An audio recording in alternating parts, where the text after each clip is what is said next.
Wakil Ketua Tim Pemenangan Nasional Ganjar Pranowo Mahfud MD, Jenderal Purnawirawan Andika Perkasa, memberikan pernyataan soal kasus penganiayaan relawan oleh belasan prajurit TNI di Boyolali.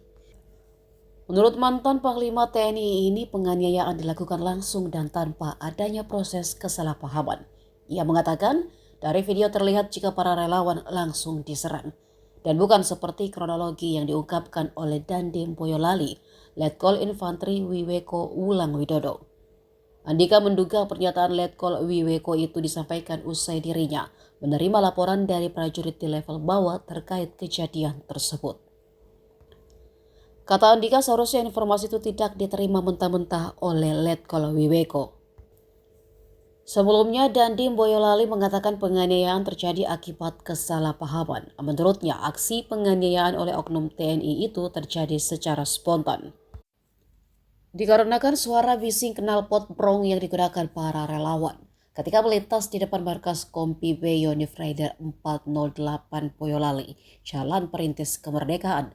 Saat itu prajurit TNI sedang berolahraga voli sehingga terganggu dengan suara bising. Sekalian, yang pertama apresiasi kami yang setinggi-tingginya untuk Panglima TNI, Kepala Staf Angkatan Darat yang sudah merespon begitu cepat dengan melakukan pemeriksaan terhadap terduga tersangka di Detasemen Polisi Militer di Solo.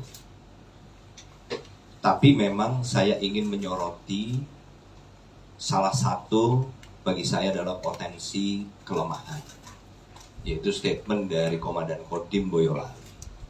Inilah yang kemudian direspon oleh Mas Ganjar di video tadi, yang juga seingat saya juga direspon oleh Ketua DPC PDIP Boyolali, Mas Susutio, yaitu adanya klaim yang ternyata klaim penyebab atau kronologi yang ternyata begitu ada penjelasan dari korban, minimal dari dua orang, yaitu Slamet Andono dengan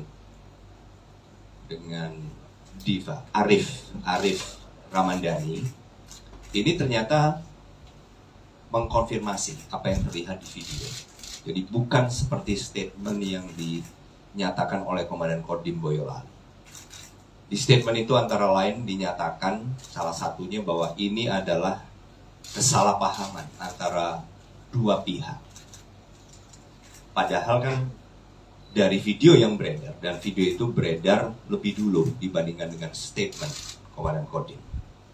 Di situ jelas kalau dari videonya tidak ada proses kesalahpahaman. Yang ada adalah langsung penyerangan atau tindak pidana penganiayaan. Kemudian dari keterangan saksi pun yang kemudian diucapkan ulang oleh Mas Ganjar dan diucapkan ulang oleh Ketua DPC PDIP Boyolali juga menyatakan hal yang sama. Yang kedua, statementnya juga menyatakan bahwa ini adalah tindakan spontan di mana para anggota yang sedang oknum anggota yang sedang berolahraga ini kemudian keluar untuk menghentikan, membubarkan sampai terjadinya penganiayaan.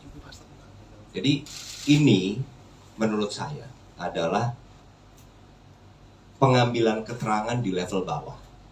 Jadi yang dibacakan oleh Komandan Kodim ini kan sebetulnya hasil laporan dari bawah. Kalau Kompi B Batalion 408 Raider ini berdiri sendiri, berarti memang dikomandani oleh seorang komandan. Data awal, interogasi awal dilakukan di level Kompi, itu yang kemudian dilaporkan ke atas sampai dengan Komandan Kodim. Jadi kapasitas dari Komandan Kodim pada saat mengumumkan sebetulnya kan bukan sebagai atasan kemudian membubarkan, yang itu semua juga bukan sama sekali bukan kewenangan seorang anggota TNI, sama sekali bukan. Jadi dari sini terlihat ada hal di mana atasan yang berhak menghukum yang kebetulan mengumumkan, tetapi kan yang diumumkan itu menjadi statementnya, bukan lagi menjadi statement para tersangka. Nah ini yang harus dipastikan, dan saya yakin Kepala Staf Angkatan Darat, Panglima TNI akan terus mengawal sehingga prosesnya ini tidak akan misalnya melenceng arah, tapi benar-benar pada fokus pada kejadian sebenarnya dan sesuai dengan data-data dari saksi. Nah, jadi kembali ke tadi, jadi Komandan Batalion, Komandan Kompi dari oknum prajurit yang diduga sebagai tersangka ini harus memastikan, membantu proses penegakan hukum. Misalnya dari pasal-pasal yang akan dikenakan saja. Ini harusnya bisa menjerat seteliti-telitinya. Para terduga tersangka minimal ini bisa dikenakan pasal 351, yaitu tentang penganiayaan. Yang kalau korbannya mengalami luka berat, itu ancaman hukumannya bisa sampai 5 tahun. Kemudian pasal 170 KUHP. Tadi pasal 351 KUHP. Pasal 170 KUHP melakukan tindak kekerasan bersama-sama. Ini juga diancam dengan hukuman apabila korbannya luka berat. Ini sampai dengan 9 tahun.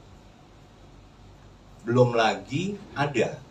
Jadi ada yang juga bisa dikenakan dengan pasal 56 KUHP atau turut serta membantu sebuah tindak pidana, yaitu mereka-mereka yang ada di sekitar situ, di dalam markas Kompi B ini, yang melihat, mengetahui tindak pidana itu sedang terjadi, tapi tidak melakukan apapun untuk mencegah.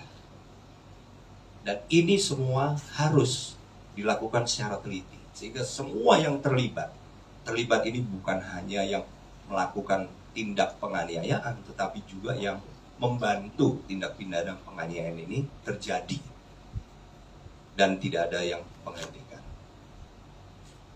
Nah, kemudian jadi ini yang menurut saya minimal pasal 351 KUHP, junto pasal 170, tapi juga ada pasal 56 KUHP.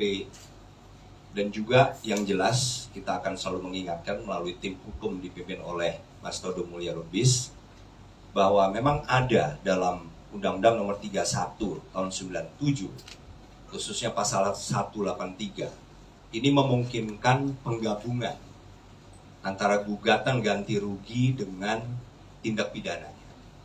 Dan kita akan memastikan, tim hukum akan mengingatkan untuk melaporkan ini kepada Ketua Majelis Hakim sebelum nanti auditor pada saat persidangan ya. Auditor ini kalau di peradilan umum adalah jaksa. Sebelum nanti auditor membacakan tuntutan pada terdakwa. Ini kita pastikan tim hukum akan mengingatkan sehingga kita bisa melaporkan kepada hakim ketua untuk memasukkan ini menjadi sebuah gugatan yang digabungkan antara pidana dengan ganti rugi.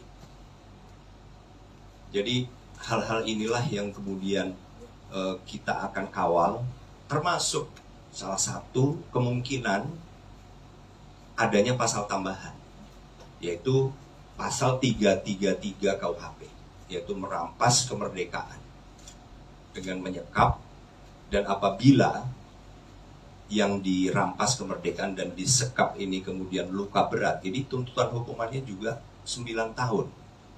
Jadi ini semua akan dipertimbangkan oleh tim hukum dalam melakukan pembelaan terhadap para korban, sehingga pada saat persidangan dimulai dari penyidikan sampai dilimpahkan berkas ke pengadilan nanti kita mendapatkan keadilan yang seadil-adil. Dan kita mulai dari sekarang untuk memastikan pelimpahan berkas dari penyidik, yaitu polisi militer, ke auditor, itu sudah meliputi semua pasal yang menurut tim hukum pantas dikenakan kepada para tersangka. Demikian dari saya sementara. Download Tribun X sekarang, menghadirkan lokal menjadi Indonesia.